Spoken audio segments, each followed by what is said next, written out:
എന്താണ് വിശുദ്ധ ഖുർആൻ നമുക്ക് അല്ലാഹു നൽകിയ അനുഗ്രഹങ്ങളെ കുറിച്ച് പറഞ്ഞത്? വലാ തഖുഫ് മാ ലൈസ ലക ബിഹി ഇൽമുൻ ഇന്ന സമഅ വൽ ബസറ വൽ ഫുആദ കുല്ലു ഉലൈക കാന അൻഹു മസ്ഊല വലാ തംശി ഫിൽ അർദി മറഹ ഇന്നക ലൻ തഖ്രികൽ അർള വലം തബ്ലുഗൽ ജിബാല തൂല. നമ്മൾ ആലോചിക്കണം. My body my right, my body my choice.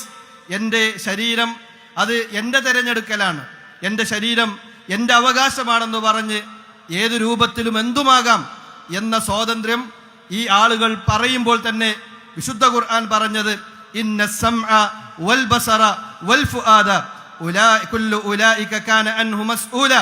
തീർച്ചയായും കാഴ്ചയും കേൾവിയും അതുപോലെ തന്നെ ഹൃദയവുമൊക്കെ നാളെ പിറ്റേന്ന് വരാനിരിക്കുന്ന പരലോകത്ത് അതിനെക്കുറിച്ചൊക്കെ ചോദിക്കപ്പെടുക തന്നെ ചെയ്യും. ആ രൂപത്തിൽ ഒരിക്കലും തന്നെ മൈ ബോഡി മൈ റൈറ്റ് എന്നോ മൈ ബോഡി മൈ ചോയ്സ് എന്നോ പറയുവാൻ പറ്റുന്നതല്ല എന്ന് വിശുദ്ധ ഖുർആൻ നമുക്ക് പഠിപ്പിച്ചു തരുന്നുണ്ട്. മാത്രവുമല്ല, മതമില്ലാതെയും മനുഷ്യന് മൂല്യങ്ങൾ ഉണ്ടാകുമെന്ന് ഇത്തരത്തിലുള്ള ആളുകൾ പറയുമ്പോൾ നമ്മൾ പഠനവിധേയമാക്കേണ്ടത് ലോകത്ത് മനുഷ്യനിർമ്മിതമായ പല രൂപത്തിലുമുള്ള പ്രത്യയശാസ്ത്രങ്ങളും കടന്നു വന്നിട്ടുണ്ട്. ഈ കടന്നു വന്ന പ്രത്യയശാസ്ത്രങ്ങൾക്ക് ഏത് തരത്തിലുള്ള മൂല്യങ്ങളാണ് ഇവിടെ ഉണ്ടാക്കുവാൻ സാധിച്ചത്?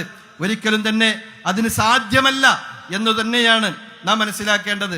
കാരണം മനുഷ്യൻ അവൻ്റെ മനസ്സുകൊണ്ട് ചിന്തിച്ചുണ്ടാക്കുന്ന പല നിയമങ്ങളും അതല്ലെങ്കിൽ പല മൂല്യങ്ങളും അത് മൂല്യങ്ങളായിക്കൊള്ളണമെന്നില്ല. മനുഷ്യന്റെ മനസ്സിന്റെ പ്രത്യേകതയുമായി ബന്ധപ്പെട്ട് വിശുദ്ധ ഖുർആൻ പറഞ്ഞത് ഇന്ന നഫ്സല അമ്മാറത്തും ബിസ്സൂ. തീർച്ചയായും മനുഷ്യന്റെ മനസ്സ് എന്ന് പറയുന്നത് ദുഷ്പ്രവൃത്തിക്ക് പ്രേരിപ്പിക്കുന്ന മനസ്സാണ്.